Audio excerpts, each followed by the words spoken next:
Bonjour, bonjour bien-aimés, ou bonsoir, ça dépend à quelle heure vous allez écouter cette vidéo.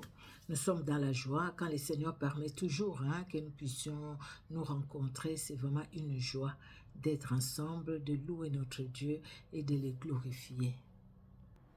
Voilà, je disais de louer notre Dieu et de le glorifier, nous allons prier.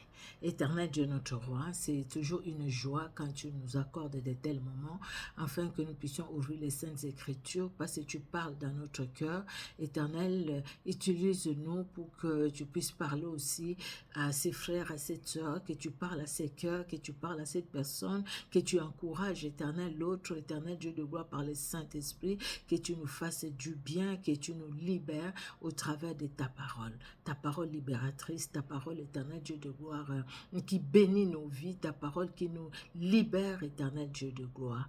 Merci pour ta fidélité, merci Seigneur Dieu de gloire pour l'œuvre de Golgotha où ton sang a coulé pour chacun de nous.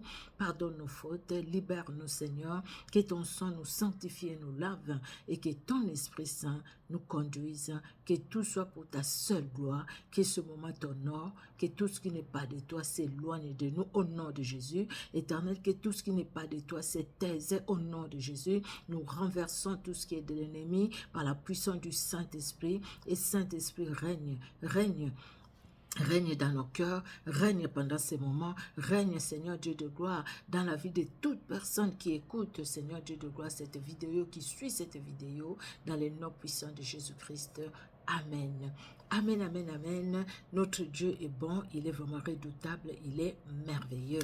Alors, de quoi nous allons parler aujourd'hui, bien-aimés dans le Seigneur?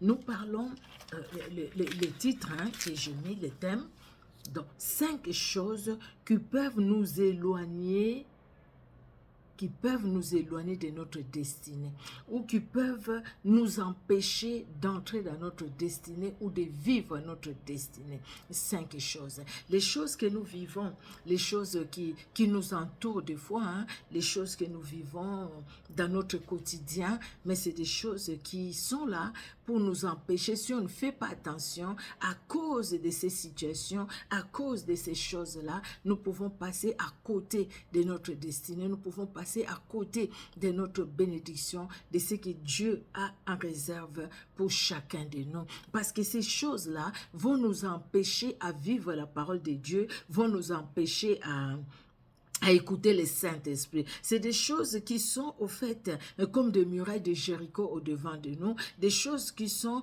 comme des géants Goliath au devant de nous, des choses qui sont comme la mer rouge était devant les enfants d'Israël, parce que ça nous empêche d'aller loin. Et même devant ces obstacles-là, nous voyons que Dieu a donné la victoire à ses enfants. Donc aujourd'hui encore, Dieu nous donne la victoire. Il nous donne la victoire au travers de toutes ces choses qui peuvent nous empêcher d'avancer avec le Seigneur. Amen, amen. Que Dieu bénisse ces moments, que Dieu vous bénisse, bien-aimés dans le Seigneur, vous qui nous suivez, que ce soit sur Facebook, que ce soit sur YouTube, que Dieu bénisse la vie de tout un chacun. Alors, nous allons commencer par la première chose. La première chose qui peuvent nous éloigner de notre destinée, c'est les blessures intérieures. Les blessures qui sont liées aux déceptions. C'est vrai que dans la vie, toutes les choses ne vont pas toujours comme nous les voulons, n'est-ce pas? Il y a des choses que nous voulons avoir que nous n'avons pas. Il y a des choses que nous voulons voir arriver que nous ne voyons pas, des choses que nous voulons pour nous-mêmes, pour nos familles, pour nos entourages, des fois que nous ne voyons pas et nous sommes déçus. Parce que quelque part, nous nous sommes donnés tellement, mais après, en retour, nous n'avons pas les résultats attendus. Nous n'avons pas ce que nous voulions attendre, nous voulions avoir, bien-aimés. C'est les blessures, c'est la déception. Et cette déception crée des blessures en nous. Des blessures intérieures qui viennent du fait que nous traversons un moment difficile, nous sommes blessés. Les blessures intérieures qui viennent du fait que les autres tout autour de nous ne nous considèrent pas. Le fait que les autres tout autour de nous nous dénigrent. Le fait que les autres tout autour de nous nous dénigrent, oui, nous regardent comme si on n'existait pas. Alors nous sommes déçus. Nous sommes déçus de voir que les personnes pour lesquelles nous avons investi, ces personnes-là nous rendent la monnaie des singes. Ces personnes-là être ingrats. L'ingratitude, ça blesse. S'il y a des gens à qui tu as fait du bien et qui, en retour, au lieu de te faire du bien, ces gens-là te font du mal. Ça blesse, c'est blessant. Il y a beaucoup de situations sur cette terre qui sont blessantes. Les attitudes des autres qui nous blessent. À cause de leurs attitudes, tu n'as rien fait. Mais les gens sont allés parler du mal de toi. Les gens sont allés parler derrière toi. Quand tu l'apprends, ça blesse. Et on dit souvent, toi aussi, je le dis à Lingala, toi aussi, elle aussi, lui aussi. C'est vraiment lui qui me fait ça, c'est vraiment elle qui me fait ça. Non, le monde est méchant. Nous le disons chaque fois, le monde est méchant. Oui, dans ce monde, le diable agit. Il agit encore jusqu'à ce qu'il sera lié, jusqu'à ce que Jésus-Christ reviendra, la seconde venue de Jésus-Christ. Mais avant, il agit. Avant, malheureusement, il utilise les humains comme nous, il utilise les humains qui nous entourent, il utilise les humains partout où nous pouvons nous trouver. Il les utilise pour nous faire du mal, pour nous blesser. Et quand il est fait avec un objectif, l'objectif de l'ennemi, c'est nous éloigner de la présence de Dieu. Et si nous sommes loin de la présence de Dieu, donc nous quittons la lumière pour les ténèbres. Nous quittons, bien-aimés, les biens pour le mal. Et du coup, la destinée, ce que Dieu a prévu pour nous, nous ne pouvons pas les vivre. Nous ne pouvons pas entrer dans le plan de Dieu pour notre vie parce que l'ennemi est venu s'aimer des blessures intérieures en utilisant les autres, en utilisant leurs paroles, en utilisant leurs comportements, en utilisant leurs regards, en utilisant des situations qui nous blessent, bien-aimés. Nous pouvons être blessés aussi dans notre propre intérieur. Et ce n'est pas parce que les autres nous ont blessés, mais c'est parce que nous-mêmes, nous nous attendions tellement à quelque chose que nous n'avons pas, je l'ai dit au début, mais on se sent vexé parce qu'on s'est dit, écoutez, je suis nul, je suis incapable, je devrais faire ça, mais je n'ai pas fait. Moi, tu vois, les autres le font, moi, je ne peux pas. Là, nous allons parler de la comparaison. Après, nous parlons d'abord des blessures intérieures. Et bien aimé, c'est des choses qui nous éloignent de notre destinée. Parce qu'au fait, là, nous ne regardons pas à ce que Jésus-Christ est, à ce que Jésus-Christ est fait pour nous, aux promesses de Dieu, mais nous regardons à la situation qui n'a pas marché. Nous regardons aux échecs et qui nous blessent et qui nous bloquent. Bien aimé dans le Seigneur, les échecs dans nos vies, ça crée des blessures intérieures et les blessures là sont comme Goliath devant nous. Ces blessures là sont comme la muraille de Jéricho devant nous. Ces blessures-là sont comme la mer rouge devant les enfants d'Israël ou le Jourdain. Ces blessures-là sont comme les Ammonites, les Moabites, tous ceux qui sont venus attaquer Israël. Mais dans tout cela, Dieu nous rend plus que vainqueurs par Jésus-Christ qui nous a aimé. Dans Jérémie 29, 11, c'est un passage que nous connaissons. La Bible dit, Dieu dit, car je connais les projets que je formais sur vous, projets de bonheur, de paix et non de malheur. Donc, faisons confiance en Dieu. Ça, c'est vraiment la remède pour nous, pour toi, mon frère, pour toi, ma soeur, pour moi, pour nous. La remède, pour que nous puissions pas rester dans ces blessures, dans ces déceptions bien-aimées, et que l'ennemi danse sur ces blessures et sur ces déceptions pour nous éloigner de notre destinée. La remède, bien-aimé, faisons confiance en Dieu. Voyons les promesses de Dieu. Je connais, oui, les projets que je formais sur toi, mon fils, ma fille, projets de bonheur, de paix. Le Seigneur sait qu'il veut de toi et de moi. C'est l'avenir, c'est l'espérance, c'est la paix, c'est la joie. Le Seigneur sait qu'il veut, même si nous n'avons pas ce que nous voulions, même si ce que nous attendions, nous ne l'avons pas, mais nous avons les véritables dieux avec nous. Nous avons celui qui a créé les cieux et la terre. Nous avons celui qui a nos vies entre ses mains. Nous avons avec nous celui qui dit un mot et la chose s'accomplit. Celui qui est capable de changer les situations. Nous l'avons avec nous. Il habite nos cœurs par le Saint-Esprit. Il est capable aussi de changer nos notre situation. Nous allons voir dans Romains chapitre 10. Alors, Romains,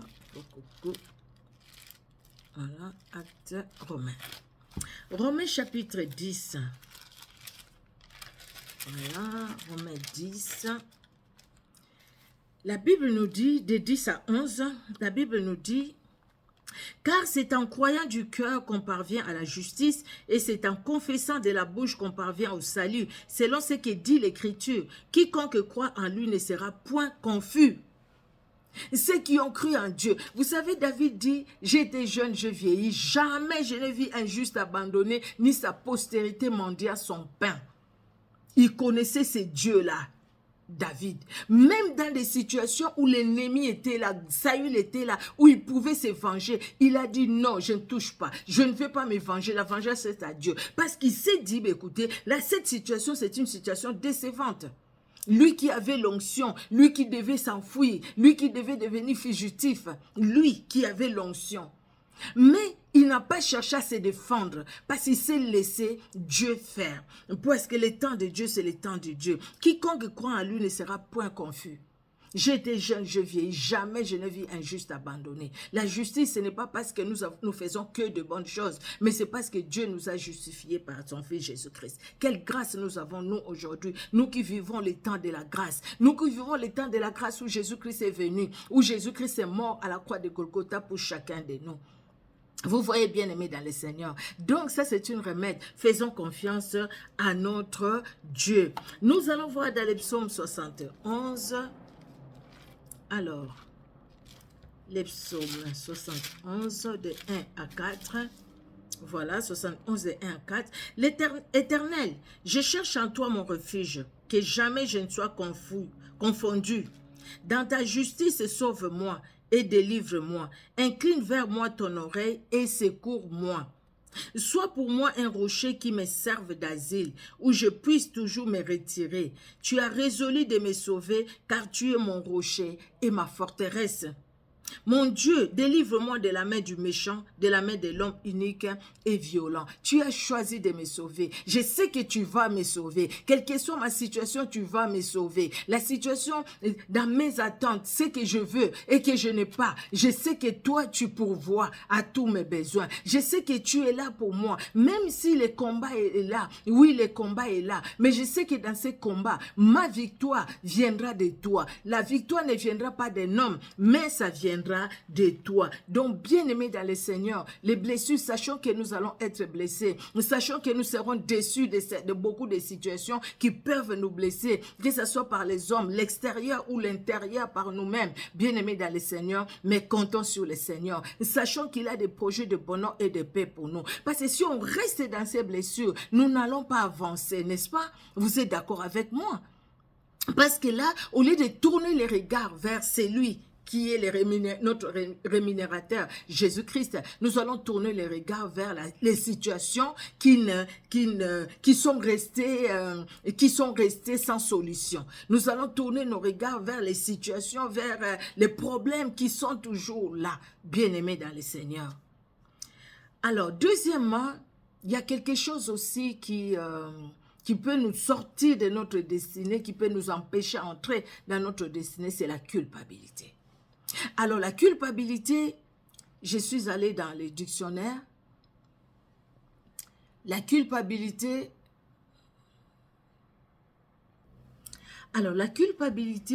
c'est une situation d'une personne, je suis en train de lire parce que j'ai mis ça, je suis allée dans Google, hein. C'est une situation d'une personne coupable ou tenue pour coupable, ou qui se sent, à tort ou à raison, coupable d'avoir transgressé une règle. La culpabilité, ça vient parce qu'il y a une situation qui me condamne, ou une situation pour laquelle je me condamne. Moi-même, je me condamne et je suis coupable. Je me dis, je sens la culpabilité dans mon cœur. Oui, ça peut arriver qu'il y a une situation, devant une situation, en fait, je devrais faire ça, mais je n'ai pas fait. Je devrais agir comme ça, mais je n'ai pas agi. Oui, je me condamne, je me culpabilise, mais ne restons pas dans la culpabilité. Vous savez maintenant la culpabilité, nous sommes dans la culpabilité, c'est le diable qui en profite et qui vient avec la même culpabilité, la même situation, les mêmes problèmes, nous condamner chaque fois pour que nous ne puissions pas avancer. Et nous allons dire, écoutez, j'arrive pas à relever la tête. C'est normal qu'on n'arrive pas à relever la tête parce que tout simplement, la condamnation de l'ennemi vient au fait s'asseoir sur quelque chose qui est en nous. La culpabilité que nous avons nous-mêmes entretenue. Parce que quelque part, nous n'arrivons pas à dire, Seigneur, j'abandonne cette situation entre tes mains. C'est vrai, c'est une situation difficile, compliquée, mais moi, je sais que tu as la solution et tu es capable de me délivrer de cette situation. Tu es capable de changer cette situation et tu es capable de donner la joie, même là où il y avait des pleurs. Tu es capable. Le diable cherche toujours à nous écraser par la condamnation. Parce que lui, c'est sa spécialité. Nous écraser pour que nous ne puissions pas relever la tête. Pierre, le diable t'a réclamé, il voulait te cribler. Mais j'ai prié pour toi. J'ai prié pour vous. En fait que quand tu seras converti, que tu puisses prier aussi pour les autres. Jésus-Christ a prié pour Pierre. Jésus-Christ a prié pour nous. Parce qu'il sait que le projet de l'ennemi, regardez Jean 10. Il ne vient que pour dérober, détruire et égorger. Il ne vient pas pour le bonheur. Il ne vient pas pour la paix, pour la joie. C'est qu'il veut, lui, que nous puissions rester là, toujours à nous plaindre. Il veut que nous puissions rester là, toujours à pleurer. Il veut que nous puissions rester là, toujours à regarder en arrière. Regarder toujours aux situations mauvaises de nos vies. Regardez toujours aux situations qui nous ont fait pleurer. Regardez toujours au mal que nous avions fait. Alors, le diable veut toujours que nous puissions rester dans la culpabilité, se sentir coupable de nos erreurs, se sentir coupable des actes qu'on a posés. Peut-être ça fait longtemps, mais bien aimé, la Bible nous dit quand celui qui avoue ses transgressions les délaisse obtient miséricorde. Mais le diable ne veut pas que nous puissions entendre cette phrase-là, que nous puissions entendre ces versets-là. Il ne veut pas que nous puissions les vivre. Il nous maintient dans des situations difficiles, compliquées, tout simplement pour que nous puissions toujours retourner en arrière, pour que nous restions ou que nous faisions du surplace. Marquez le pas, mais on n'avance pas. Pourquoi? Parce qu'on est dans une culpabilité. Et la culpabilité vole notre assurance. Parce que si on est dans la culpabilité, on est assuré de rien. Parce que dès qu'il y a une situation, tu te dis, c'est à cause de moi. Donc, on est assuré de rien. Il n'y a pas l'assurance, tu peux commencer même à soupçonner les autres. Même là où il n'y a rien, tu soupçonnes tout le monde. Parce qu'en fait, toi-même, tu es dans la culpabilité des choses que tu as fait, ou des erreurs que tu as fait, ou peut-être dans la culpabilité de ce que tu devrais faire, mais que tu n'as pas fait. Et maintenant, tu commences à accuser les autres. Ça, ce n'est pas bon. Et l'ennemi en profite toujours. Et l'ennemi nous condamne toujours. Même si tu veux relever la tête, le diable te dira, toi vraiment, tu ne pourras pas. Regarde ce que tu es. Regarde ce que tu as fait. Regarde. Bien-aimé dans le Seigneur, Jésus-Christ, la Bible nous dit, en Christ, nous sommes de nouvelles créatures. Quand nous sommes en Christ, nous sommes de nouvelles créatures. Les choses anciennes sont passées. Et Jésus-Christ a ôté notre condamnation. Et Jésus-Christ a pris tout ce qui nous condamnait. Il a livré tout à la croix. Regardons à l'œuvre de Golgotha où Jésus-Christ a accompli des grandes choses, des grands miracles pour chacun de nous. Alléluia. On peut se sentir, je l'ai dit, condamné par nos erreurs, condamné par les actes que les autres posent. Et la condamnation, bien-aimée dans le Seigneur, nous empêche d'avancer, nous empêche de nous approcher avec Dieu, de nous approcher de notre Dieu avec assurance. Parce que nous nous approchons de notre Dieu, mais avec peur, avec crainte.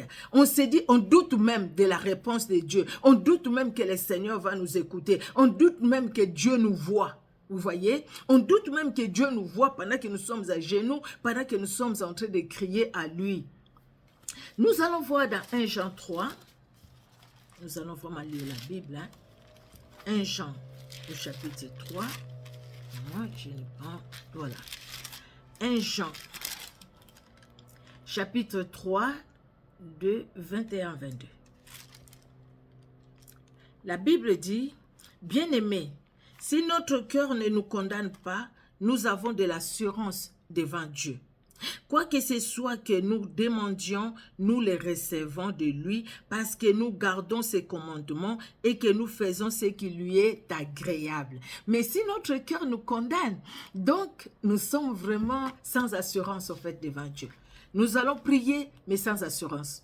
Nous allons aller à l'église, mais aller juste parce qu'il faut être à l'église. Nous allons aller au ministère, mais juste parce que nous devons être là. Mais nous-mêmes, nous allons sans conviction. On y va, bien écoutez, je prie quand même parce qu'il faut prier, mais je ne sais même pas si Dieu m'écoute même. Et si Dieu m'exauce même, à cause de la culpabilité. Bien-aimés dans le Seigneur, nous pouvons nous mettre au-dessus de toute la culpabilité qu'il y a dans notre cœur. La première chose, nous devons croire que Jésus-Christ a tout pardonné à la croix de Golgotha. Qu'à la croix de Golgotha, Jésus-Christ a porté nos péchés. Père, pardonne-leur car ils ne savent pas ce qu'ils font. Et quand cette phrase-là a été prononcée par Jésus-Christ lui-même, c'était aussi pour toi, c'était aussi pour moi. Bien-aimés dans le Seigneur, n'écoutons pas les mensonges du diable qui nous dit que nous n'avons pas été pardonnés. C'est pourquoi nous demandons toujours pardon des péchés qui sont passés depuis, ça fait 20 ans, ça fait 30 ans.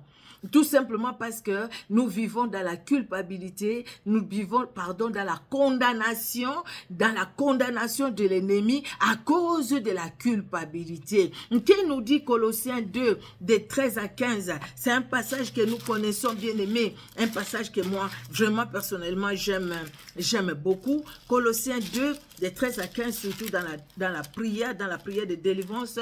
J'aime beaucoup ça. Colossiens 2, de 13 à 15, la Bible nous dit: vous qui étiez morts par vos offenses et par l'incirconcision de votre chair, il vous a rendu à la vie avec lui, en nous faisant grâce pour toutes nos offenses. Il a effacé l'acte dont les ordonnances nous condamnaient et qui subsistait contre nous, et il a détruit en les clouant à la croix. Il a dépouillé les dominations et les autorités et les a livrées publiquement en spectacle en triomphant d'elles par la croix. Regardons ce que Jésus-Christ a accompli à la croix. Il a effacé l'acte dont les ordonnances nous condamnaient. Donc, nous n'avons plus à vivre dans la culpabilité parce que la culpabilité, c'est un frein. La culpabilité, c'est un Goliath. La culpabilité, c'est une muraille de Jéricho. La culpabilité, c'est une association des Ammonites, des Moabites, des Bédouins et tout ça, comme ceux qui sont venus comme une armée des sauterelles à l'époque de Gédéon.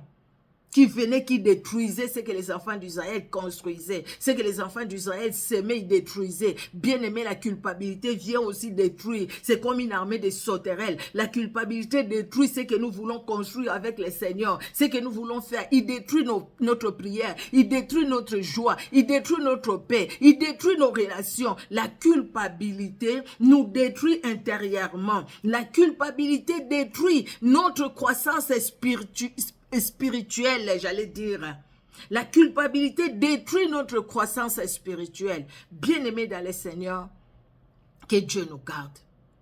Donc, faisons confiance à Dieu. Dire, écoutez, tu as déchiré l'acte dont les ordonnances me condamnaient. Donc, moi, je ne vis plus dans les péchés. Les péchés, c'est devenu un accident. Mais ma vie, ce n'est plus une vie de péché. Donc, maintenant que Jésus-Christ m'a racheté, je sais qu'il m'a pardonné, il m'a libéré. Je compte sur le Seigneur. Moi, j'avance avec le Seigneur parce qu'il me tient la main. Et je marche avec lui dans la sanctification sans laquelle personne ne verra le Seigneur. Mais dans cette route, dans la sanctification, il peut arriver que je trébuche. Mais le Seigneur ne me laissera pas trébucher. Jésus-Christ me tiendra par sa main puissante. Il va me relever. Et par le Saint-Esprit, il va me parler. Et par le Saint-Esprit, je vais encore m'approcher de lui. Et par le Saint-Esprit, je vais avancer. Alléluia. Et par le Saint-Esprit, je vais avancer. Gloire au Seigneur. Jésus-Christ est bon, il est redoutable. Bien-aimés, nous devons savoir que quand il y avait un problème, quand il y avait un péché, quand il y avait une porte ouverte, nous sommes approchés de Dieu. Celui qui avoue ses transgressions, les délais, obtient miséricorde. Nous sommes approchés de Dieu. Nous avons fait une repentance sincère. Nous avons fait une repentance. Nous avons renoncé. Nous avons refusé le mal que nous avions fait. Si nous avions fait du mal aux autres, nous nous sommes approchés. Nous avons demandé pardon. Nous avons demandé pardon, nous avons réparé le mal qu'on a fait. Réparer le mal qu'on a fait. Si tu as volé le mari d'autrui, ben écoutez, arrête cette histoire, va demander pardon et coupe avec cet homme-là qui n'est pas ton mari. Si tu es allé voler quelque part, si tu au travail, ne vole plus. Si tu volais dans les magasins, ne vole plus. Tu prends la décision de ne plus faire la même chose. Et quand tu te répands, bien-aimé, le pardon est là. Dieu te pardonne. Dieu nous pardonne. Et cette repentance et le pardon que Dieu nous donne, c'est vraiment une puissance. Une puissance qui va nous libérer, une puissance qui va nous aider à rester attachés, à coller au Saint-Esprit. Parce que là, nous n'allons plus attrister le Saint-Esprit. Le Saint-Esprit ne sera plus attristé. Le Saint-Esprit sera dans la joie de voir que nous sommes repentis. La repentance. Regardez le fils prodigue, je parlais de ça ici même. Il a regardé sa situation. Il a dit non, ce n'est pas une bonne situation. Il a pris la décision. Il s'est repenti du mal qu'il a fait. Il est allé vers son père. Il demande pardon. Mais regardons l'amour du père. C'était plus que la repentance que l'enfant, son fils a fait. Le père est allé vers le fils. Le père a donné au fils une nouvelle robe, une alliance. Une alliance. Et le Père dit, mettez à ses pieds les chaussures, la parole, symbole de la parole. Le Père donne la parole. Il fait une alliance, bien-aimé dans le Seigneur. Et quand nous avons fait cette alliance, ne retournons plus en arrière. Ne retournons plus dans la culpabilité. C'est comme le fils prodigue dont le papa reçoit comme il a reçu, comme la parabole nous le dit, et qui dira encore, ah père, tu sais, quand j'étais encore de l'autre côté, ce que j'avais fait, et c'est ce que le diable veut de nous. Vous savez, des fois, nous avons, c'est un défaut que nous avons. Des fois, nous pouvons pardonner aux autres, mais nous-mêmes, nous sommes des fois durs envers nous-mêmes. Nous n'arrivons pas à nous pardonner nous-mêmes. C'est là où le diable en profite, au fait. La culpabilité reste encore là. Ce n'est pas par rapport aux autres, mais par rapport à nous-mêmes. Les autres qui nous ont fait du mal, nous disons oui, nous pardonnons. Mais nous-mêmes, nous sommes tellement dans la culpabilité et nous nous bloquons des portes nous-mêmes. Nous bloquons, nous ne pouvons même pas entrer dans notre destinée. Nous ne pouvons même pas entrer dans le plan de Dieu pour notre vie. C'est ça notre destinée, c'est le plan de Dieu pour la vie de tout chacun de nous. Parce qu'il connaît les projets qu'il a formés sur nous, les projets de bonheur, de paix. Et du coup, nous ne pouvons même pas entrer dans ces projets. Entrer dans les projets de Dieu, ce n'est pas avoir des jets privés, ce n'est pas avoir de belles voitures, ce n'est pas avoir, je ne sais pas ce qu'il faut avoir, mais être en communion, en relation avec le Saint-Esprit, bien-aimé, rester fils et filles du Père Céleste. Et quand nous sommes dans son plan, bien-aimé dans le Seigneur, nous sommes dans sa destinée, bien-aimé dans le Seigneur. Là, quand la trompette sonnera, nous allons écouter la trompette sonner. Pourquoi? Parce que nous sommes connectés à lui. On n'est pas connecté à un homme, mais on est connecté à Dieu, bien-aimé dans le Seigneur. Quand on voit aujourd'hui les gens qui disent, le Saint-Esprit m'a dit, un homme qui vient avec des talons comme ça à l'église, un homme qui s'habille en tenue de femme, une blouse de femme, où le Saint-Esprit m'a dit, avec des talons comme ça. Vous voyez là où les hommes vont, parce que tout simplement, ils sont allés chercher ailleurs. Et le diable les condamne maintenant à faire des choses inhumaines, des choses qu'ils ne devraient pas faire. Mais toi et moi, bien-aimés dans le Seigneur, parce que Jésus-Christ nous a libérés, nous devons vivre cette liberté, n'est-ce pas? Vivons la liberté que Jésus-Christ nous donne par le Saint-Esprit. Alléluia, alléluia. Vous savez, la Bible dit le diable, c'est l'accusateur de frères. Mais Jésus-Christ, il est celui qui nous pardonne. C'est notre pardonneur, si ça se dit ces mots, je ne sais même pas. Lui, il nous pardonne pendant que l'ennemi vient nous accuser. L'ennemi vient nous accuser pour nous rester, nous maintenir dans la culpabilité. Mais Jésus-Christ vient nous pardonner pour nous amener dans la liberté. Alléluia. Mais quel choix nous faisons? Aller dans la liberté avec Jésus-Christ ou rester dans la culpabilité, dans la condamnation de la culpabilité avec l'ennemi. Je pense que nous allons choisir la liberté, le pardon que Jésus-Christ nous accorde. N'est-ce pas, bien-aimé dans le Seigneur? Que Dieu vous bénisse. Notre Dieu est merveilleux. Bien-aimés dans le Seigneur, nous devons aussi savoir, pour quitter la culpabilité, que c'est, vous savez, quand le Saint-Esprit nous parle, Le Saint-Esprit nous parle, le Saint-Esprit nous pousse à la repentance, le Saint-Esprit nous pousse au renoncement, le Saint-Esprit nous pousse, bien-aimés, à l'attachement au Seigneur, à l'attachement à la parole de Dieu. Mais la culpabilité nous tire vers les bas. La culpabilité ne pousse personne à la repentance. Vous voyez quelqu'un qui est dans la culpabilité, qui va se repentir. La culpabilité va te pousser toujours dans la culpabilité. Le diable va profiter de la culpabilité. Mais quand tu vas comprendre que tu dois faire confiance au Saint-Esprit, le Saint-Esprit nous montrera là où nous avons mal fait. Le Saint-Esprit nous guidera pour nous repentir. Le Saint-Esprit nous aidera pour comprendre la parole de Dieu, pour restaurer notre alliance avec le Seigneur. Le Saint-Esprit nous aidera pour restaurer la communion avec Dieu, et le Saint-Esprit nous aidera dans notre marche chrétienne, afin que nous allions de l'avant avec le Seigneur, afin que nous ne puissions pas retourner en arrière. Alléluia. La troisième chose, bien-aimés, qui peut nous empêcher d'entrer dans notre destinée, c'est le rejet. Ça, c'est fort, hein? Combien de fois nous vivons dans les rejets? Combien de fois les gens nous ont rejetés? Nous avions de bonnes idées, on voulait proposer, mais les gens ne voulaient même pas nous écouter. Des fois aussi, ces gens-là, ils sont allés se cogner au mur parce qu'ils n'ont pas voulu écouter ce que nous avions dit. Mais tout ça, oui, c'est vrai, ça revient encore dans les blessures, ça nous blesse parce que quelque part, nous avions fait une bonne proposition, les gens n'ont pas voulu écouter ça. Bien aimer les rejets. D'une manière ou d'une autre, sur cette terre des humains où nous sommes, les rejets, nous les vivrons toujours. Il y a des gens qui vont nous aimer, il y a des gens qui ne vont pas nous aimer. Il y a des gens qui vont nous rejeter parce qu'ils vont nous dédaigner, ils vont avoir des dédains envers nous, ils vont nous regarder avec dédain, ils vont nous parler avec dédain. Les gens qui sont hautains, les gens qui vont nous regarder de haut là, c'est comme si on n'était rien par rapport à eux. Mais il y a Jésus-Christ qui nous regarde avec les yeux d'amour.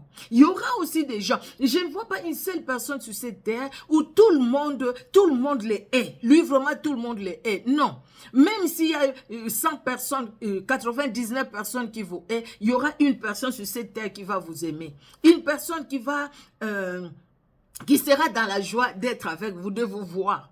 Même si 99 autres ne veulent même pas vous voir, ils parlent toujours de mal de vous, mais il y aura une personne qui va vous aimer, une personne qui va vouloir votre compagnie, une personne qui sera dans la joie de vous voir. Bien-aimés dans le Seigneur, les rejets.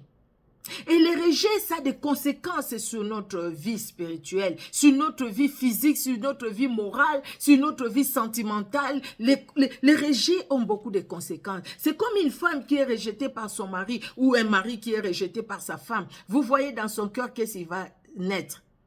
Dans ces couples-là, il n'y aura pas la paix, il n'y aura pas la joie. Il y aura quoi?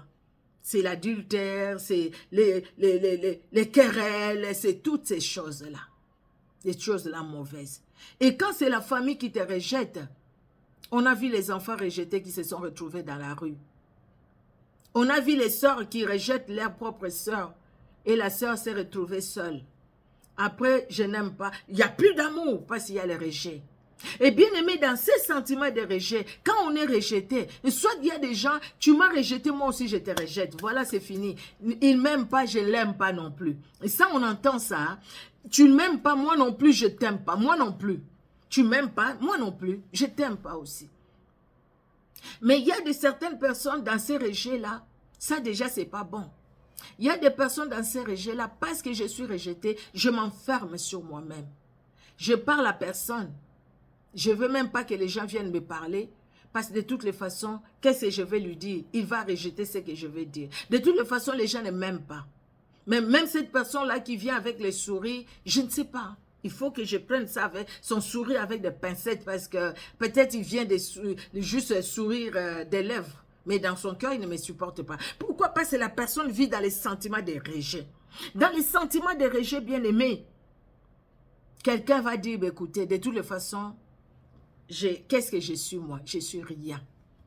Parce que j'ai été rejeté. Il y a des gens qui ont été rejetés, et qui, après les mêmes personnes, sont devenus tellement haut élevés que même les gens qui les ont rejetés sont allés s'agenouiller devant eux.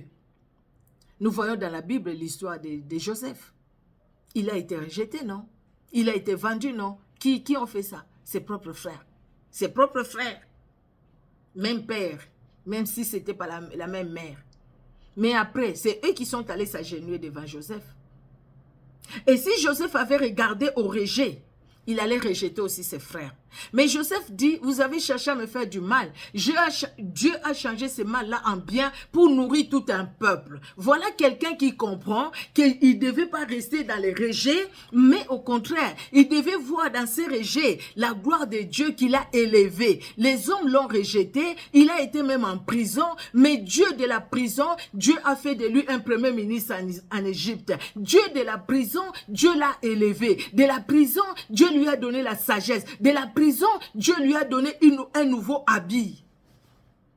Dieu a enlevé l'habit de prisonnier pour lui donner un habit de premier ministre dans un pays étranger.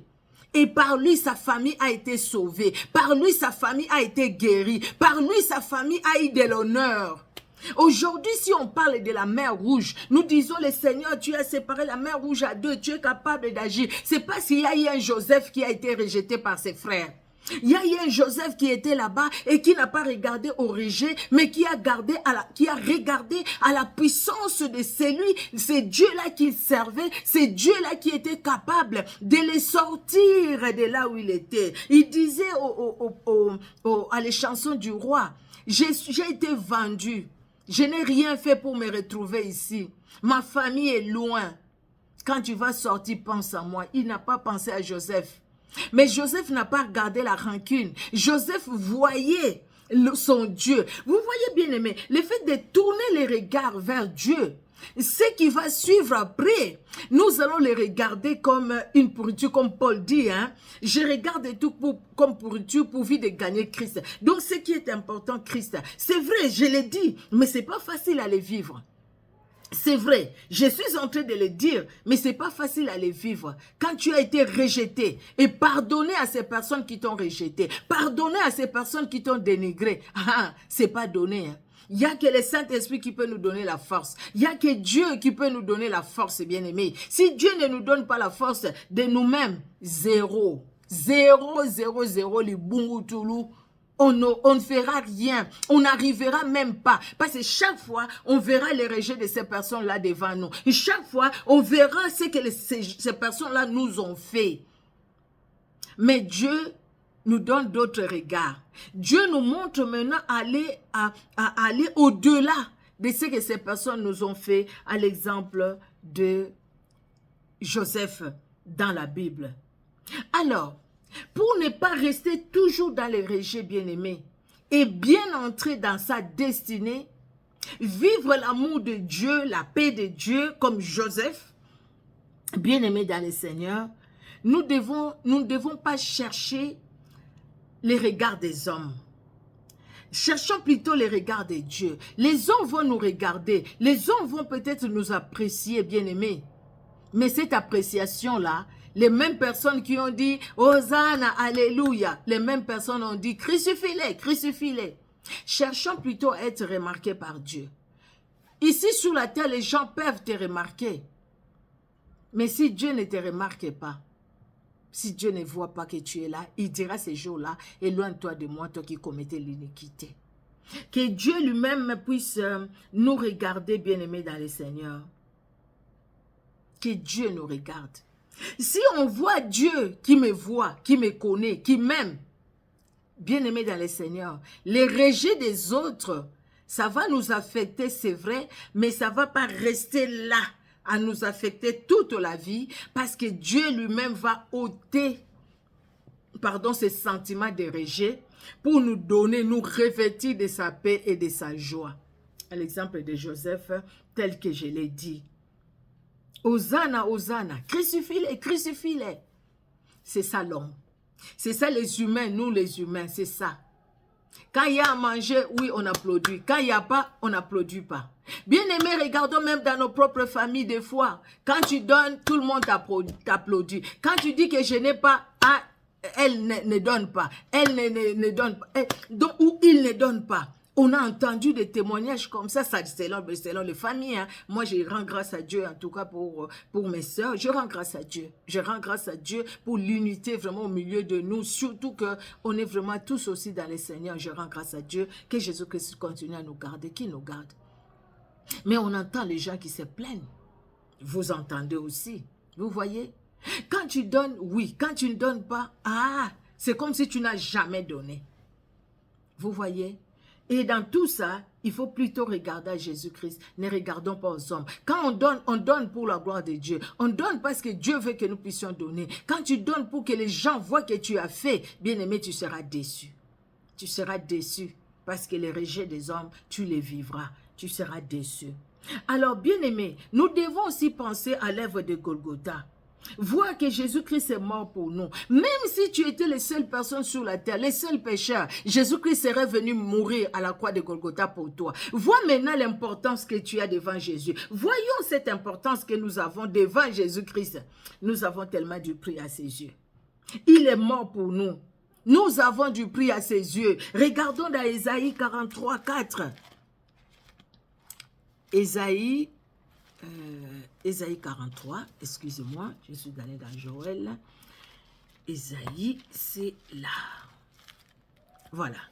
Ésaïe 43, nous avons du prix aux yeux de Dieu. Les hommes peuvent me rejeter, mais je sais que Jésus-Christ, tu ne m'as pas rejeté. Donc, je me contente de ton amour pour moi.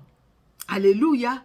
Et cet amour pour Jésus, l'amour de Jésus-Christ pour moi, m'aidera à pardonner les gens qui m'ont rejeté et à ne pas regarder à leur rejet, mais regarder à celui qui élève. Alléluia. Alléluia. J'ai suivi une émission où une fille a été, au fait, on l'a rejetée par la famille de son père et de sa mère, parce que son père est décédé, sa mère aussi est décédée quelques temps après. Et cette fille-là s'est retrouvée dans la rue. Et quand ils ont fait le reportage, la fille-là qui disait, moi je prie Dieu pour que Dieu fasse de moi une grande femme dans ces pays. Et les gens qui m'ont rejetée, ils viendront s'agenouiller devant moi. Parce que je n'ai rien fait du mal, rien fait. Le fait juste, j'ai perdu mon père et ma mère. Ils m'ont chassé. Et pourtant, ils ont pris tous les biens de mon père et de ma mère et ils m'ont chassé. Quelle souffrance! Quelle souffrance! Moi, j'ai dit, juste quand j'ai suivi ces reportages, j'ai dit, Seigneur, exauce cette fille. Et je pense vraiment que Dieu va l'aider. Dieu va l'aider vraiment dans son amour, pas pour se venger, mais au contraire pour voir la gloire de Dieu et pour témoigner que Dieu est Dieu, il est capable de tout. Alors, Ésaïe 43, les versets 4 à 5. On va ajouter 5. Voilà, 4 à 5. La Bible dit, « Parce que tu as du prix à mes yeux, parce que tu es honoré et que je t'aime, je donne des hommes à ta place et des peuples pour ta vie.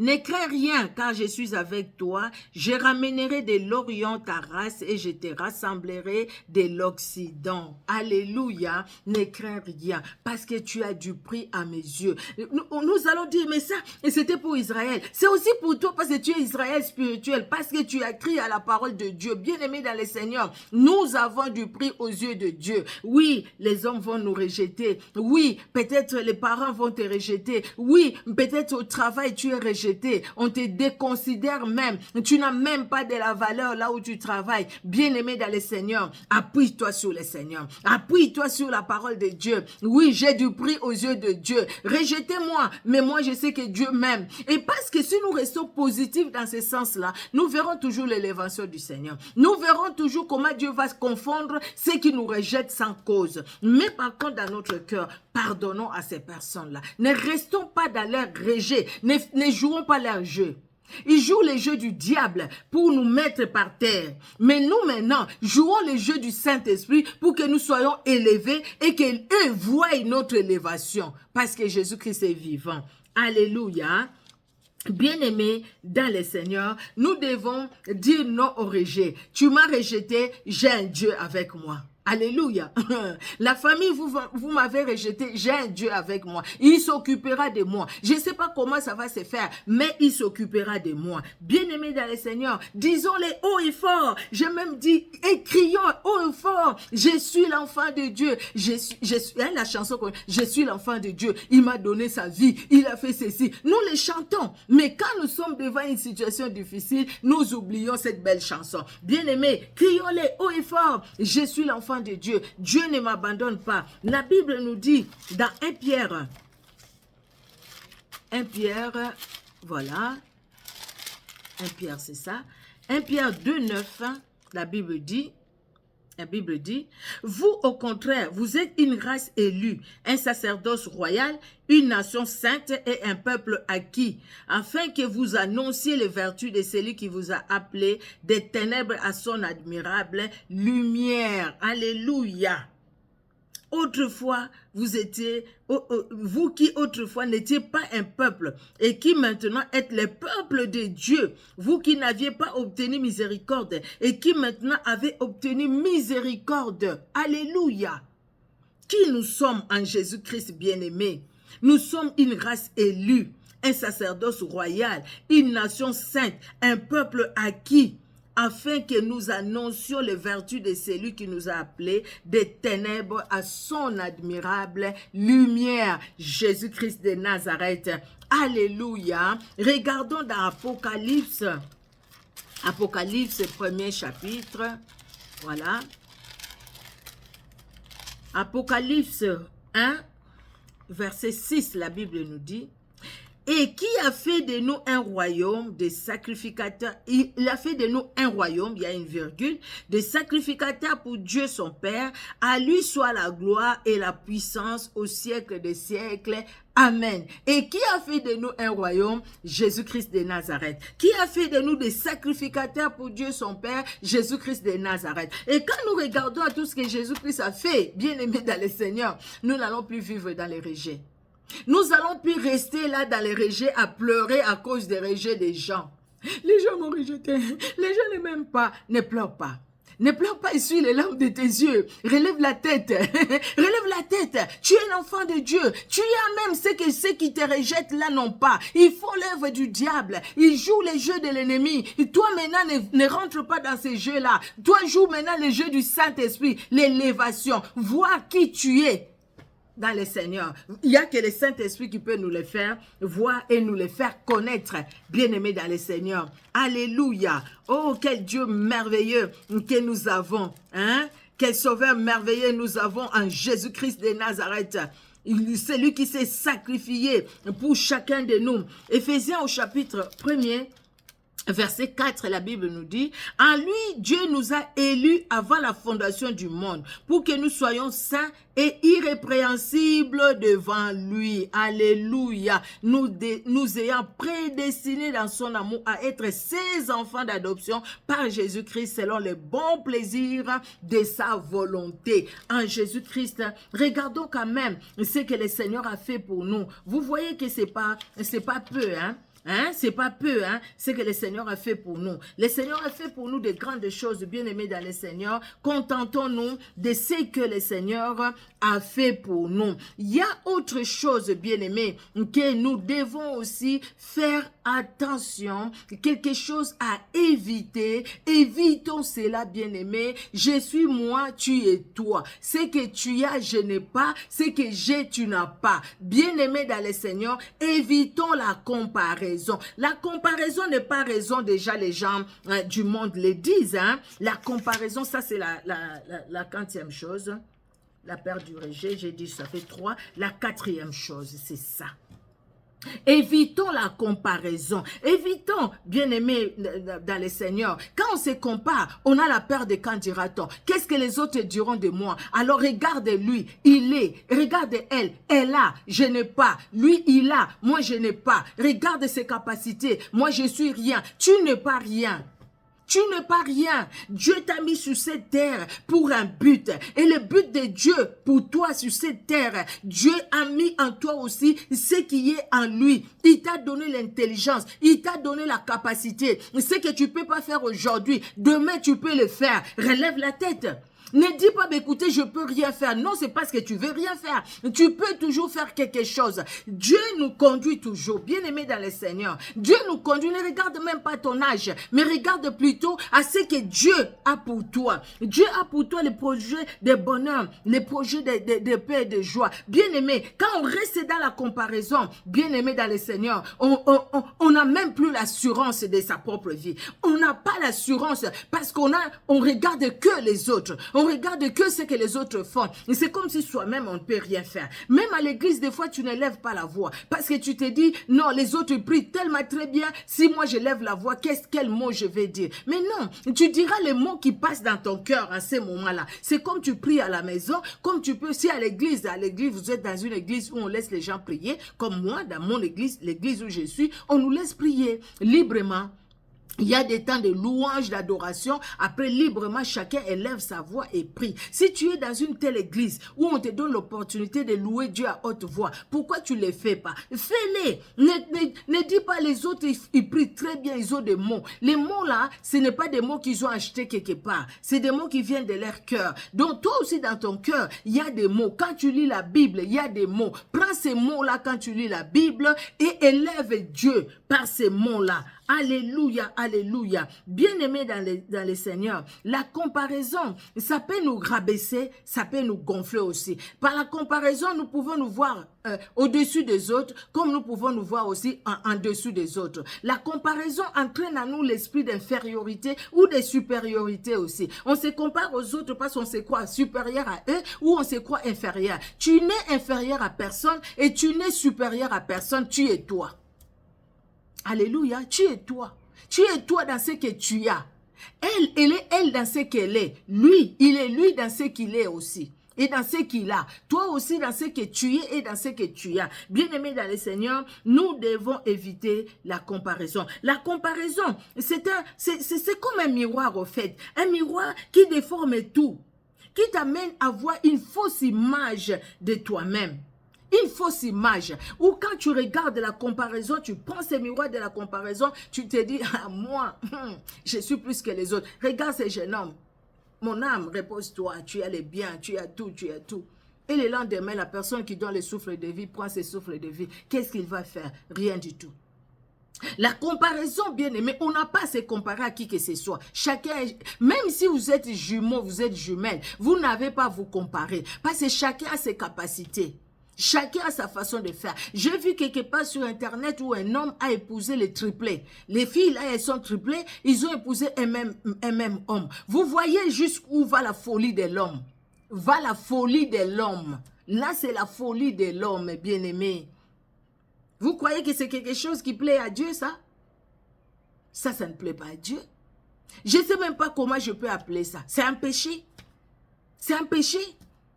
Mais les gens le font pas, c'est tout simplement pour ne pas chercher à se comparer à ton mari a beaucoup d'argent et tout ça, tout ça. Je ne sais même pas la raison qui les a poussés à le faire. Mais bien aimé, à cause de la comparaison, on peut tomber très bas. À cause de la comparaison, on peut faire du mal. Il y a des gens, j'ai suivi même des émissions chrétiennes où la femme, cette femme-là, à cause de la comparaison, elle s'est comparée à sa cousine. Elle trouve que sa cousine a l'argent. Elle n'a pas. À cause de cela, elle est allée faire des fétiches pour détruire la vie de sa cousine. Elle est allée faire des fétiches pour prendre le mari de sa cousine. Parce que pourquoi il a un mari qui a l'argent, moi je n'ai pas un mari qui a l'argent. Alors elle a tout manigancé. À cause de la comparaison. Parce qu'elle s'est comparée à sa... Elle a dit elle-même, je me comparais à toi et que je suis allée pour te faire du mal. Vous voyez que quand tu te compares à quelqu'un, tu peux lui faire du mal. Soit tu la rabaisses. Tu la rabaisses, soit alors toi-même tu te rabaisses ou toi-même tu t'élèves à cause de la comparaison. Et ça, c'est un mal. C'est un mal qui peut nous empêcher d'avancer, bien aimés dans le Seigneur. Il ne faut pas trop se surestimer ou se sous-estimer, mais rester là où Dieu a permis que tu sois. Parce qu'à chacun, Dieu a donné des dons différents. Nous avons des dons différents. Dieu a donné à l'un, Dieu a donné à l'autre. Mais nous nous complétons dans l'œuvre de Dieu. Nous devons nous compléter dans l'œuvre de Dieu. Ce n'est pas parce que tu as une belle voix que tu as plus que ceux qui ne peuvent pas chanter, qui ont une voix je ne sais pas, des casseroles, comment on les dit, des voix là, comme la mienne. Non, bien-aimé dans le Seigneur. Ce n'est pas parce que j'ai la capacité, Dieu me donne cette grâce de comprendre un peu sa parole que je peux dénigrer celui qui exhorte que pendant 10 minutes, pendant 20 minutes. Non, bien-aimé dans le Seigneur. Elle, avec ses 10 minutes, 20 minutes, et moi à côté, avec mes 1 heure, mes 2 heures, mes 3 heures, nous nous complétons. Il y a des choses qu'il connaît que je ne connais pas. Il y a des choses que je connais que l'autre ne connaît pas. Nous devons nous compléter. Je parle de l'œuvre de Dieu. Et si ça commence dans l'œuvre de Dieu, ça va aller dans nos maisons. Et chacun va connaître ses limites. J'ai ce que l'autre n'a pas. C'est pourquoi nous devons nous compléter. Bien-aimés dans le Seigneur, même au travail, tout le monde n'est pas directeur. Il y a des directeurs, il y a des secrétaires, il y a de ceux qui font les ménages, il y a de ceux qui sont dans l'administration, et ainsi de suite. Pourquoi? C'est pour se compléter, pour que la société marche. Pourquoi dans les entreprises c'est comme ça et qu'à l'église ça ne peut pas être comme ça, bien-aimé dans le Seigneur? Tout le monde veut être devant, parler devant la chair. Mais non, ceux qui parlent devant la chair, Dieu les a appelés pour se mettre devant la chair. Mais toi, sois là où Dieu veut que tu sois. Arrête les comparaisons. Ce n'est pas parce que tu balayes l'église que tu es moindre que celui qui prêche la parole. Non. Devant Dieu, nous allons rendre compte de ce que nous avons fait et de ce que nous n'avons pas fait. Vous voyez, bien aimés dans le Seigneur, soyons vraiment, restons et comme Dieu veut que nous puissions être, que chacun soit à sa place. Que chacun soit à sa place. Nous allons lire 2 Pierre 1. Verset 3, comme sa divine puissance nous a donné tout ce qui contribue à la vie et à la piété au moyen de la connaissance de celui qui nous a appelés par sa propre gloire et par sa vertu, lesquels nous assurent de sa part les plus grandes, les plus précieuses promesses, afin que par elles vous deveniez participants de la nature divine, en fuyant la corruption qui existe dans le monde par la convoitise. Bien-aimés dans le Seigneur, Dieu nous a donné et c'est pour sa gloire qu'il nous a donné. Ce que nous avons, gloire à Dieu, ce que nous n'avons pas, gloire à Dieu, n'allons pas nous comparer. On n'est pas identique. Chacun, c'est lui. Moko na moko. Ozayo nazanga. Nazanga ozayo.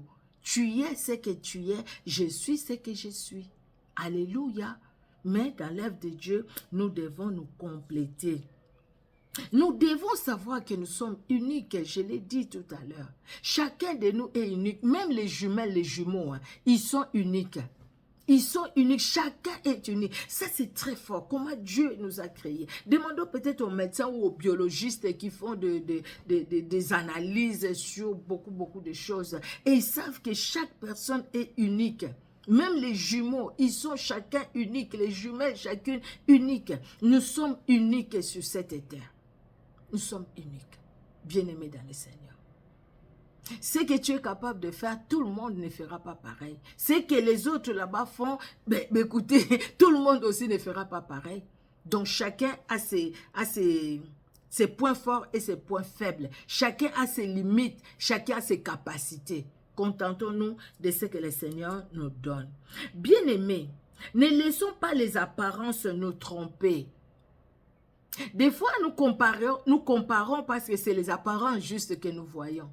On voit quelqu'un là-bas, il a de belles voitures, comme un pasteur qui disait, il voyait un autre pasteur, là, l'église, il y avait toujours du monde, il est allé, comment tu as fait, toi, et tout ça, en cherchant la comparaison, l'autre l'a amené, il est allé faire des pactes avec les sirènes des eaux, et puis au final, voilà, ce qu'on lui a demandé, il n'a pas pu, il a fui. Au final, en fouillant, c'est comme ça, il est allé faire un accident, mais il avait déjà dit ce qu'il avait fait, il avait confessé parce qu'il avait peur, il demandait la prière aux autres serviteurs de Dieu, parce qu'il ne pensait pas que cette autre personne-là, il y avait beaucoup de gens à l'église à cause des pratiques ténébreuses. Lui ne savait pas. Mais quand il est allé, il a vu ça, il voulait reculer, mais il était déjà parti, mais bon, il a demandé la prière, mais je pense que dans la semaine même qu'il avait connu la mort, c'est passé sur YouTube. Hein. C'était son témoignage, on l'avait vraiment partagé sur YouTube.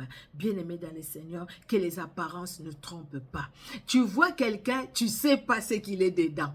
Tu vois l'extérieur, mais l'intérieur, c'est Dieu qui connaît. Et Dieu qui connaît l'intérieur, il a donné à chacun. Il ne faut pas commencer. Tu vois, la comparaison, ça amène l'envie. Ça met la jalousie, je l'ai dit. À cause de l'envie, tu risques et tu vas dire, je vais faire comme lui. Mais tu ne sais pas ce qu'il lui fait. Et si c'est quelqu'un qui passe du temps, peut-être qu'il ne dort pas, qui passe du temps dans la prière, dans le vrai, dans la prière. Mais toi, entre-temps, tu passes beaucoup de temps dans les séries de télé. Et si vous aurez la même vie de prière. Et si vous aurez la même prière quand vous priez. Non, vous voyez. Donc, il ne faut pas se comparer. Et ne laissons pas, bien aimés dans le Seigneur, que les apparences nous trompent. Que les apparences ne nous trompent pas. Ne nous trompe pas. J'allais déjà parler de l'histoire de Gédéon. Nous connaissons l'histoire, c'est dans Juge 6, de 12 à 16, j'ai pris juste ça. Quand Gédéon va parler avec l'ange de l'Éternel, qui lui dit, vaillant héros, je suis avec toi, tu battras Madia comme un seul homme. Et Gédéon qui dit, moi, regarde, je suis petit, notre tribu c'est la plus petite. Moi, non, je peux pas. Et le Seigneur lui dit avec la force que tu as. Donc il y avait quelque chose dans Gédéon que Gédéon lui-même ne connaissait pas. Mais Dieu connaissait ce qu'il avait mis dans Gédéon. Il a utilisé Gédéon et Gédéon a remporté la victoire. Donc Dieu a donné la victoire par Gédéon. Dieu a donné la victoire pendant que Gédéon ne s'est même pas battu. Dieu lui a donné la victoire, mais Dieu voulait utiliser Gédéon. Toi aussi, tu es le Gédéon de cette époque. Dieu veut t'utiliser. Ne regarde pas aux autres pour voir qu'ils sont plus puissants que toi, mais tu as quelque chose en toi. À l'époque, là, il n'y avait pas des gens que Dieu pouvait utiliser, qui étaient forts, vaillants plus que Gédéon. Mais Dieu a vu ce qu'il avait mis lui-même dans Gédéon. Il a utilisé Gédéon. Bien-aimé dans le Seigneur, les sous-estimes ne te sous-estiment pas. Les surestimes ne va même pas sur ce terrain-là, c'est de l'orgueil. Ça va te rabaisser. Dieu résiste aux orgueilleux, il fait grâce aux humbles. Bien-aimé, des fois nous disons, non, moi je suis humble, je n'aime pas, mais je n'aime pas. Mais au fait, ce n'est pas parce que tu es humble, mais c'est parce que tout simplement tu es en train de te sous-estimer. Tu trouves que tu ne peux pas, et pourtant tu peux. Vous voyez, bien-aimé dans le Seigneur. Alors dans 1 Samuel 16, 7, nous connaissons cette histoire, c'est quand Dieu va envoyer Samuel pour oindre David. Il y avait d'abord Eliab, il voit Eliab, c'est lui que Dieu a choisi. Dieu dit, je l'ai rejeté. Ne regardez pas sa beauté, ne regardez pas sa taille. Parce que Dieu regarde, les hommes regardent ce qui frappe l'œil, mais Dieu voit ce qui est dedans. Dieu avait choisi David là, qui était en train de paître les troupeaux. Dieu n'a pas choisi Eliab, mais c'était David, parce que Dieu n'a pas regardé à l'apparence, mais il a regardé à l'intérieur. Dieu regarde à l'intérieur. Bien-aimé dans le Seigneur, il ne regarde pas à l'apparence. La Bible nous dit... Ah, voilà, pardon, j'allais parler. Alors, là, là c'est la deuxième chose, pour éviter de vivre dans la comparaison. Nous devons aussi savoir que nous sommes inférieurs à personne. Nous sommes supérieurs à personne, nous sommes inférieurs à personne, mais nous sommes juste ce que Dieu veut que nous soyons. Alléluia. Ce que Dieu veut que nous puissions être, bien-aimés dans le Seigneur. Il y a des gens qui sont vraiment très populaires, très connus des hommes, mais qui ne sont pas connus de Dieu. Dieu dira, éloigne-toi de moi, toi qui commettais l'iniquité, je ne t'ai jamais connu. Vous voyez ça? Ça c'est fort, hein? Bien-aimé dans le Seigneur. Des fois, nous sommes là, on n'est même pas connus des hommes, mais Dieu nous connaît. Ce qui est important, que Dieu nous connaisse, que Dieu nous voit, que nous soyons là où Dieu veut que nous puissions être. Là, c'est bien, parce que ces jours-là, Jésus-Christ se dira, viens, mon fidèle et humble servante et serviteur, entre dans la joie de ton maître. Le Seigneur dira, entre dans la joie de ton maître, parce qu'il nous connaît. Alléluia. Parce qu'il nous connaît, il dira, entre dans la joie de ton maître. Amen, amen. Parce qu'il nous voit maintenant aussi quand nous travaillons pour lui. Parce qu'il voit que nous sommes là où il veut que nous puissions être. Parce qu'il voit que nous ne voulons pas nous comparer à qui que ce soit. Parce qu'il voit que nous nous contentons de ce qu'il nous a donné. Alléluia. Bien-aimé dans le Seigneur, Dieu est grand. Il est vivant. Il est redoutable. Et la cinquième chose, pour finir, nous allons parler de la honte. La honte qui nous entoure. La honte à cause des situations que nous avons vécues dans notre enfance. Il y a des gens qui ont été violés dans leur enfance. Aujourd'hui, quand ils se regardent, ils ont honte d'eux-mêmes. Eux-mêmes, ils ont honte d'eux. Parce qu'ils se disent, j'ai été abusé. ils se voient sales, ils se voient à cause des choses qu'ils ont vécues. À cause peut-être des rejets aussi, il y a la honte de parler parce que je ne peux pas. Parce que les autres vont me regarder comment. Et toutes ces choses-là, bien-aimés dans le Seigneur, nous mettent dans une situation qui nous bloque. Ça nous bloque d'avancer, ça nous bloque d'aller loin avec le Seigneur. Comment dire, ça nous bloque même d'entrer dans notre identité chrétienne, de vivre notre identité chrétienne. Parce qu'au fait, nous sommes là, mais on regarde aux choses du passé et aux choses que nous sommes en train de vivre. On regarde devant, on voit que c'est qui nous couvre et on se dit, écoutez, je ne suis pas digne. Et parce que je ne suis pas digne, le diable va profiter pour dire aussi, tu n'es pas digne, tu ne peux pas, toi, élever la voix, regarde ce que tu es.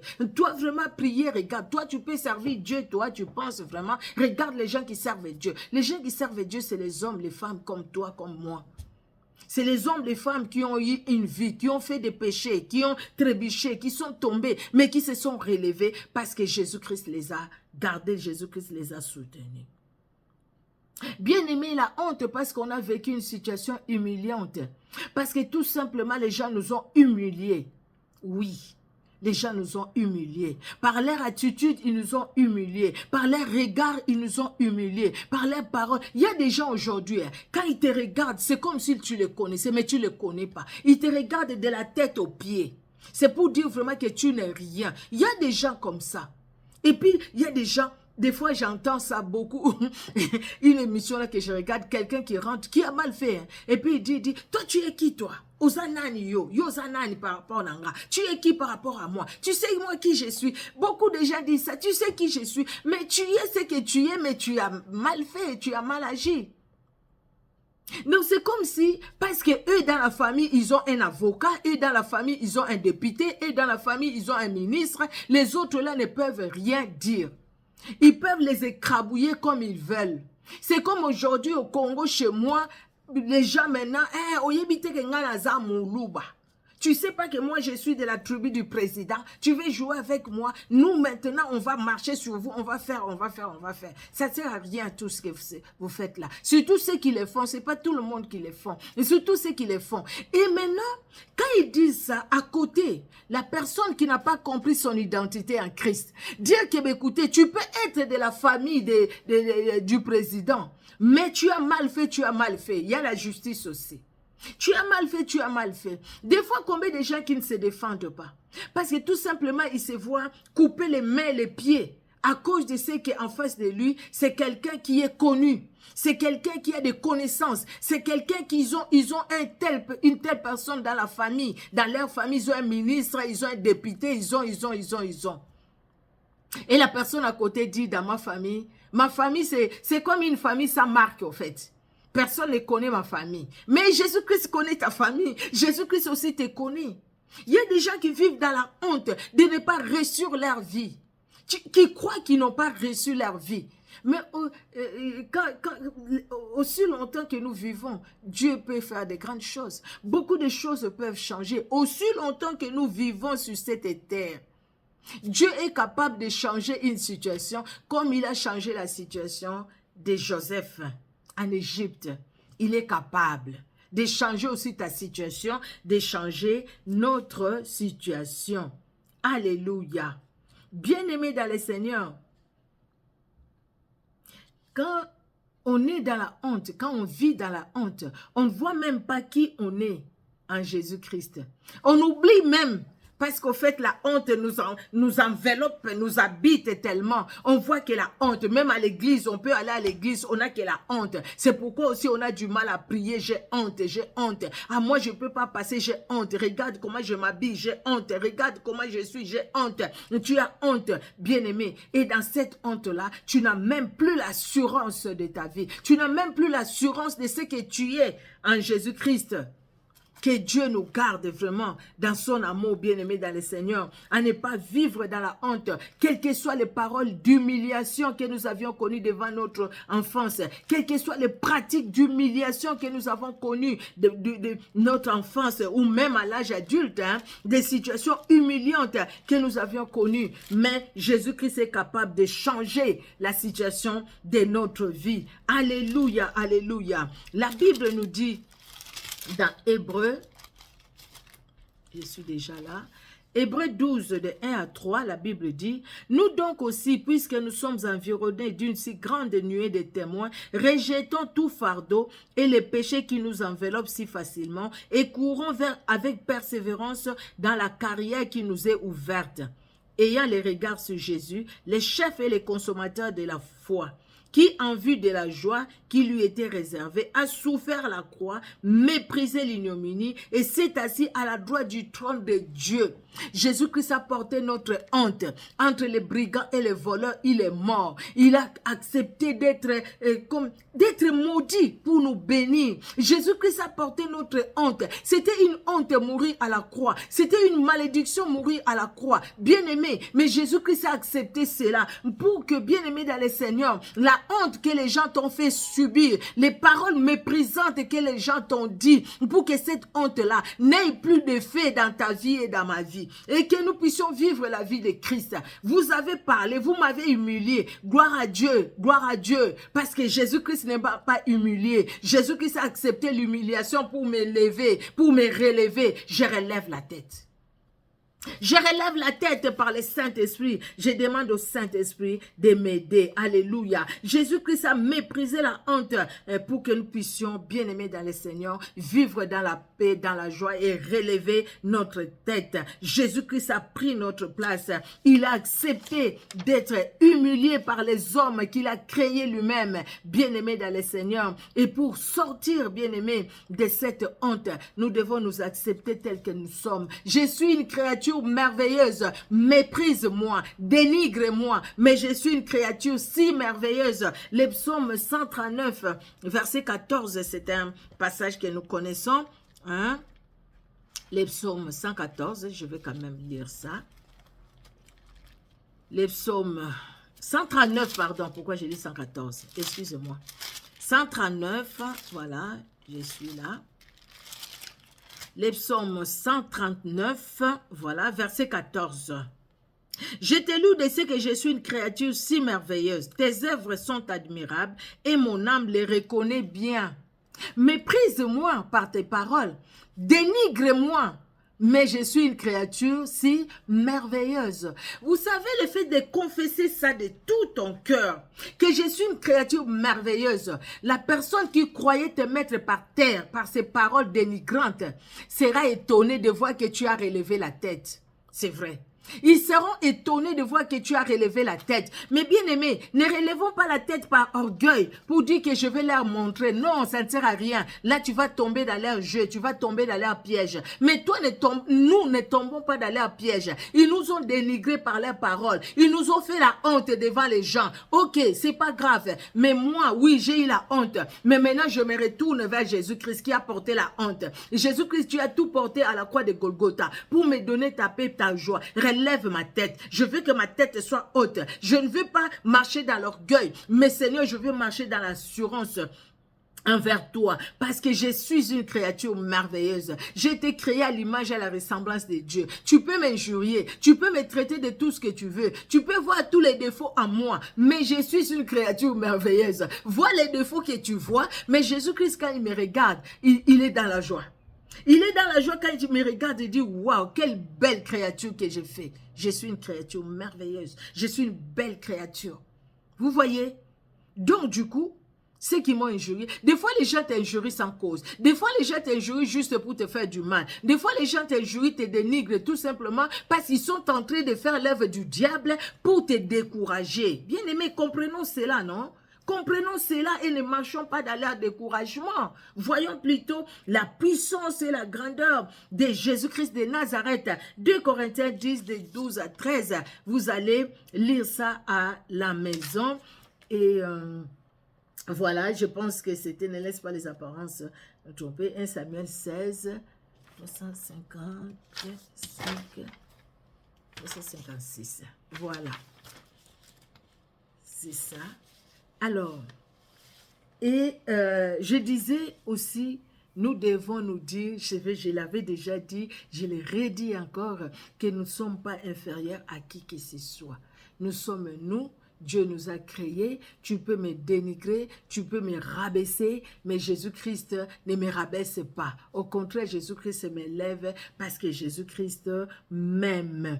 Alléluia, notre Dieu est bon. Il est vraiment redoutable. Nous devons, bien-aimés dans le Seigneur, nous accepter tels que nous sommes. Nous devons, bien-aimés dans le Seigneur, compter sur la grâce de Dieu. Alléluia. Je suis faible, c'est vrai, dans un domaine. Jésus-Christ m'aidera à aller loin. Jésus-Christ m'aidera à perfectionner mes imperfections. Jésus-Christ viendra pallier à mes faiblesses parce que Jésus-Christ m'aime, parce que Jésus-Christ est de mon côté. Alléluia. J'ai regardé mes pages, au fait, je suis vraiment bien là. C'est là où je suis. Alors, dans 2 Corinthiens, voilà, nous sommes à la fin. Je pense que je saurais même télécharger la vidéo, elle est longue. 2 Corinthiens 12, de 9 à 11, c'est le passage que j'avais écrit. 2 Corinthiens 12, voilà, c'est ça. 12, de 9 à 11, la Bible nous dit: et il m'a dit, ma grâce te suffit, car ma puissance s'accomplit dans la faiblesse. Je me glorifierai donc bien plus volontiers de mes faiblesses, afin que la puissance de Christ repose sur moi. Les gens critiquaient Paul à l'époque, hein, ils disaient, ah Paul, il a du mal à parler, ah Paul, ah Paul, ah Paul, ah Paul, ah Paul. Mais Paul dit, écoute, la grâce de Dieu sur moi. Bien-aimé, confesse-le que la grâce de Dieu est sur toi. Alléluia. La grâce de Dieu. C'est pourquoi je me plais dans les faiblesses, dans les outrages, dans les calamités, dans les persécutions, dans les détresses pour Christ. Car quand je suis faible, c'est alors que je suis fort. J'ai été un insensé, vous m'y avez contraint. C'est par vous que je devais être recommandé, car je n'ai été inférieur en rien